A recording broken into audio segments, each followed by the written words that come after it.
ಮಕ್ಕಳ ಮೇಲೆ ಕಿರುಚುವುದನ್ನು ನಿಲ್ಲಿಸಿ. ಮಕ್ಕಳ ಮೇಲೆ ನಿರಂತರವಾಗಿ ಕಿರುಚುವುದರಿಂದ ಅವರ ಮಾನಸಿಕ ಮತ್ತು ಭಾವನಾತ್ಮಕ ಬೆಳವಣಿಗೆಯ ಮೇಲೆ ನಕಾರಾತ್ಮಕ ಪರಿಣಾಮ ಬೀರುತ್ತದೆ.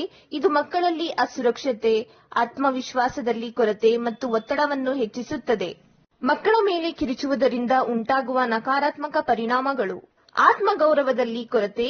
ನಿರಂತರವಾಗಿ ಕಿರುಚುವುದರಿಂದ ಮಕ್ಕಳ ಆತ್ಮಗೌರವ ಕಡಿಮೆಯಾಗಬಹುದು, ಅವರು ಕೀಳಾಗಿ ಭಾವಿಸಲು ಪ್ರಾರಂಭಿಸಬಹುದು. ಸಂಬಂಧಗಳು ಹದಗೆಡಬಹುದು. ತಂದೆ ತಾಯಿ ಮತ್ತು ಮಕ್ಕಳ ನಡುವಿನ ಸಂಬಂಧ ಹದಗೆಡಬಹುದು.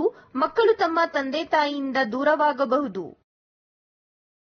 ದೈಹಿಕ ಪ್ರಭಾವ: ನಿರಂತರ ಒತ್ತಡ ಮತ್ತು ಕಿರುಚಾಟವು ಮಕ್ಕಳ ದೈಹಿಕ ಆರೋಗ್ಯದ ಮೇಲೆ ಪರಿಣಾಮ ಬೀರಬಹುದು. ಉದಾಹರಣೆಗೆ ತಲೆನೋವು, ಹೊಟ್ಟೆನೋವು ಇತ್ಯಾದಿ. ಇದನ್ನು ತಡೆಯುವ ಉಪಾಯ: ಶಾಂತವಾಗಿ ಮತ್ತು ತಾಳ್ಮೆಯಿಂದ ಇರಿ. ನೀವು ಕೋಪಗೊಂಡಾಗಲೆಲ್ಲ ಮೊದಲು ನಿಮ್ಮನ್ನು ಶಾಂತಗೊಳಿಸಿ ಮತ್ತು ಪರಿಸ್ಥಿತಿಯನ್ನು ನೀವು ಹೇಗೆ ಉತ್ತಮವಾಗಿ ನಿಭಾಯಿಸಬಹುದು ಎಂಬುದರ ಕುರಿತು ಯೋಚಿಸಿ.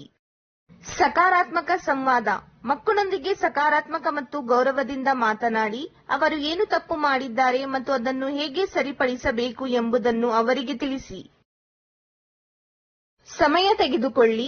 ಮಕ್ಕಳೊಂದಿಗೆ ಸಮಯ ಕಳೆಯಿರಿ ಮತ್ತು ಅವರ ಭಾವನೆಗಳನ್ನು ಅರ್ಥಮಾಡಿಕೊಳ್ಳಲು ಪ್ರಯತ್ನಿಸಿ. ಅವರ ಮಾತುಗಳನ್ನು ಕೇಳಿ ಮತ್ತು ಅವರ ಸಮಸ್ಯೆಗಳಿಗೆ ಪರಿಹಾರವನ್ನು ಕಂಡುಹಿಡಿಯಲು ಸಹಾಯ ಮಾಡಿ.